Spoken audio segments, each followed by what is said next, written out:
It was a watershed moment for the U.S. civil rights movement. 60 years ago today, 250,000 people marched on the Capitol, Washington, to demand the rights and freedoms promised to them by the Declaration of Independence and constitutional amendments. Hopes were high when the Civil Rights Act and the Voting Rights Act were passed in the years that followed.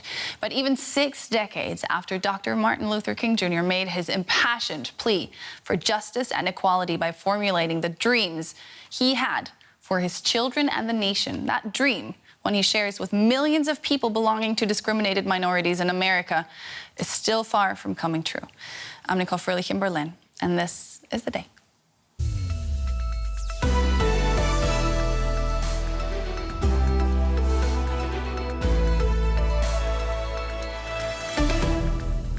Today, racism is still with us.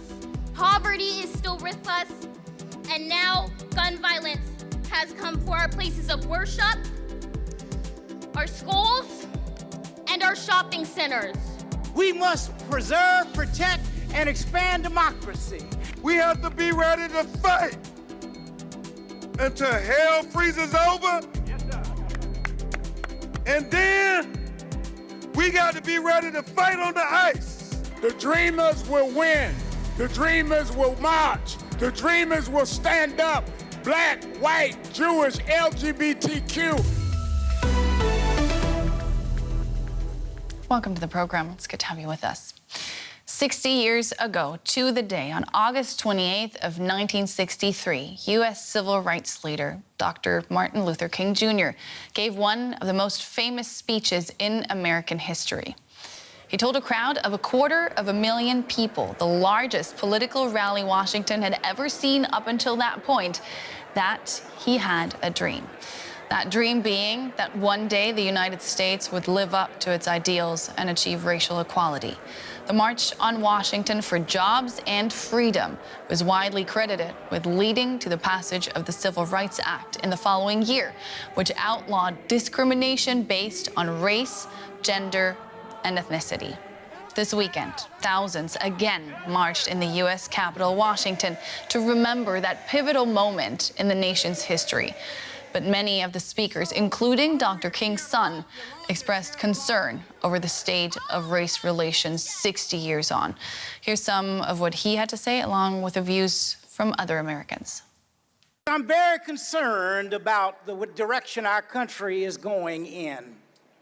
And it is because instead of moving forward, it feels as if we're moving backward.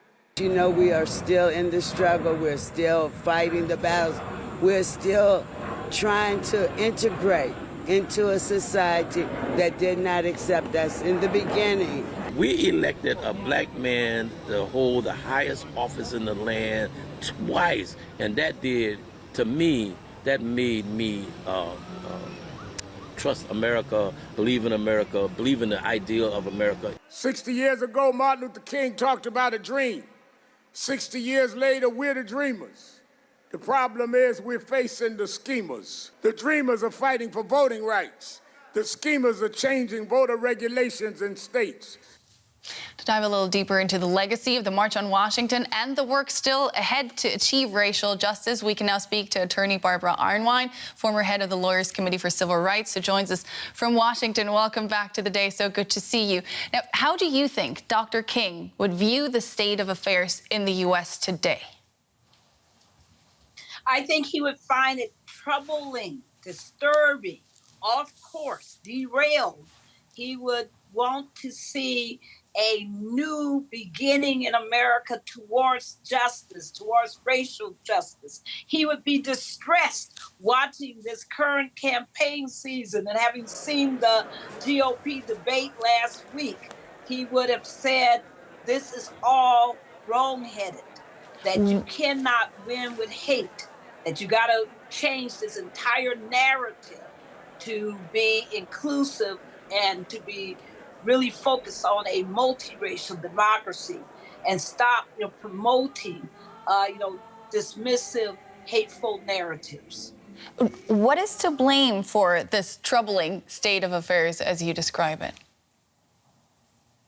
It is, without question, the fact that demographically, the United States is changing and is becoming a majority non-white nation. And as a result of that, there's tremendous resentment and fear in a certain segment of the white population. And Fox News and other entities have gone out of their way to promote the great white replacement theory. And the white replacement theory basically says that blacks are purposefully trying to outnumber whites, that immigrants are coming into this country from Mexico, from Central America, from Latin America, with the intent of replacing whites, and that this is no longer a white country, and that's wrong because it was meant to be a white country. So it's a very white supremacist line and trope, but that's what they believe, and that's what they're promoting, and that's why you end up with people killing folks like the guy just did 2 days ago in Jacksonville. Killing blacks because of hate. Let's talk about how these issues are being addressed. Sorry to jump in there. I just want to bring up something because on Sunday, President Biden published an op-ed in the Washington Post, kind of heavily patting himself on the back for his track record on race relations and race equality.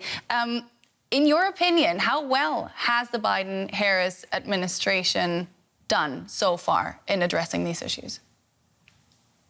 I think they have done better than the last administration without any question.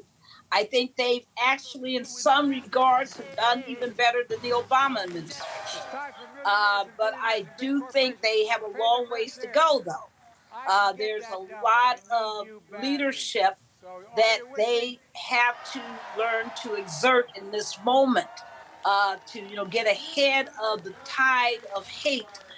Requires that they take a much more affirmative voice here. I think Harris has done a good job, of speaking on some of these issues, but I think that they have to, at the same time, really make sure that not only their personal voices, but that their institutional voice as the government is heard very strongly. The fact that there is no express program to deal with these domestic terrorists who are out here killing people, Jews, blacks, Latinos, because of racial hate, is a failure of the administration. They've got to do better there. How can they do better? What more can they do? What more can they do? Because they pledged to dedicate every branch of the White House and the government to eliminating systemic racism. It sounds like you don't think that is what they're doing. So what more needs to be done? No. I think that they could do more. Like the president could have a commission right now that he appoints himself on race and reparations. He could have a commission himself that he appoints right now to deal with racial injustice in policing. He could, right now, have a total commission, a total body throughout all the states with representatives looking at this issue of domestic terrorism and looking at getting rid of the domestic terrorists that are in the law enforcement itself, and looking at having the FBI, do a better job on targeting these terrorists. And, and I just think that there's more they could do, and especially fighting book banning and all of these, failures to, teach African-American history. I think they could take a much more affirmative stand, and that they have to. That, in this time when the haters are so, robust and verbose, that it's incredibly critical that they do more, not less. Yeah, that was civil rights lawyer Barbara Arnwine. Many thanks so much. Thank you for joining us. Thank you. Thank you. And we can also speak to Professor Gloria J. Brown-Marshall. She is with the John Jay College for Criminal Justice in New York. Welcome back to The Day. Good to see you, too. I want to know from you too, how close has the U.S. come to Dr. King's dream coming true? I think by the time Dr. King was assassinated, close to that time period, he had started to look differently at his own dream, his own aspiration, because we're human and what human beings do is fallible. But here's the problem that we're encountering more than anything else. African Americans have progressed greatly. We have an African American on the U.S. Supreme Court. As was pointed out, we've had African American president. We have an African American vice president. We have African Americans in every level of government, in businesses, in the arts, in sports, and that frightens people. And so we're always going to have problems because there are always going to be people who believe that their identity is that of someone superior to all people of color and all non-Christians.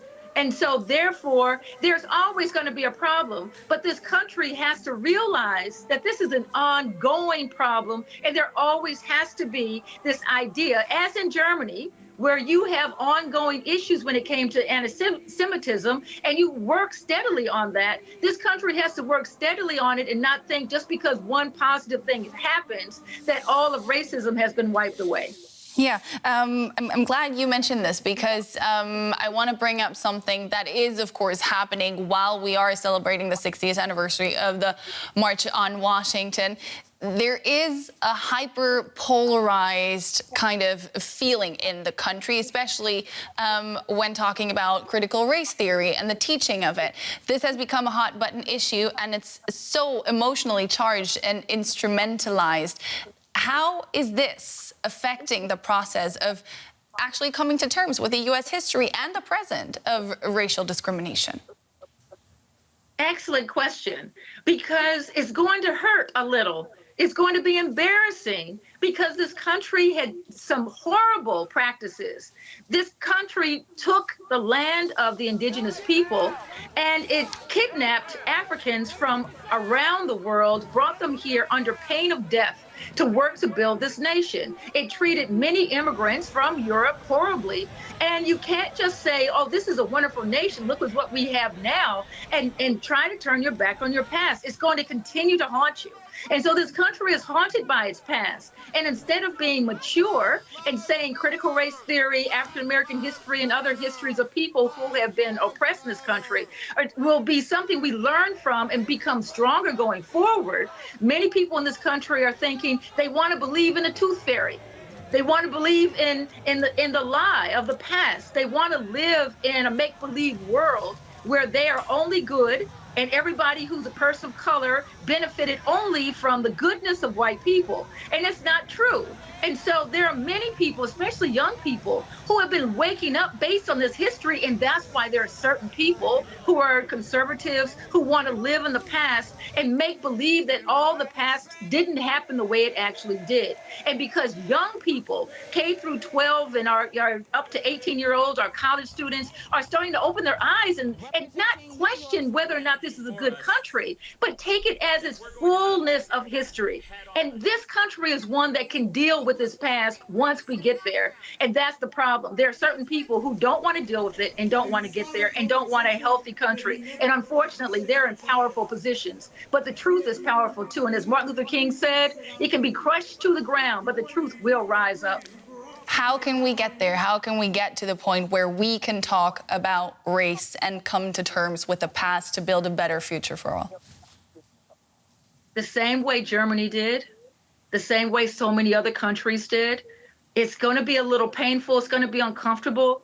We all know that, but it's got to be incorporated into our lessons for our children. It's got to be in the books that people have access to read. I mean, my book, Race, Law, and American Society, or She Took Justice, A Black Woman, Law, and Power. All these books are available on the internet. So young people are going to find them anyway, but it should be adults who help to shepherd young people through the understanding of their history, that every single nation has done abominable things. But they have to deal with that. That's maturity.